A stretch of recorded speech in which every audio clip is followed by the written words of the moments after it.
But first, it's time for us to get our hands dirty in the workshop with this old friend, our 07 plate Kawasaki ZX6R. Now, our aim was to turn this into the ultimate track tool, and we did get quite a bit of work done on it on the last series, but unfortunately for us, it's spent the last 6 months in the garage because we've been so busy. Now, we've managed to rope in one of our old friends and a good friend of the show, David, the chief technician from Gearlink Kawasaki, one of the leading British supersport race teams, to come and give it the once over. Okay, so David, now we've got a bit of a situation with our track bike where it's been in storage for pretty much almost a year now since we last did some work on it, but the checks we're going to carry out today are pretty good checks for anyone to carry out a bike that either hasn't been on track before or hasn't been on track for a while, isn't it? Yeah, it is. It's definitely key after the bike's been stored for such a long time. It's like you need to check every single nut and bolt. Yeah. Just to make sure that when you go out on track, nothing's going to work its way loose or nothing's already loose.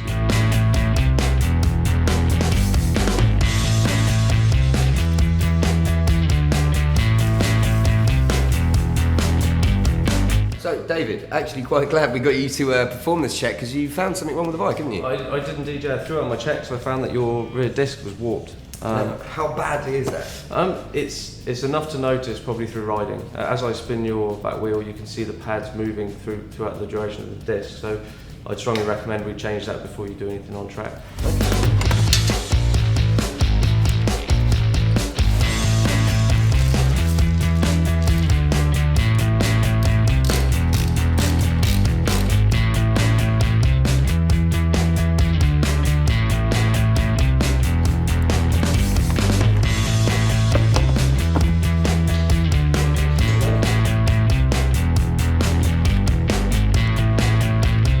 Okay, so you've given a nuts and bolts check. Notice that the rear disc needed to be replaced. There was a bit of a wobble on that. You've also done the air filter and the oil filter and changed the oil. So it's pretty, good little service you've done at the moment, David. What's left to do? Right, well, we're at a stage now where we can just start the bike up and just check the oil level, make sure the bike sounds good, and then you'll be ready to roll.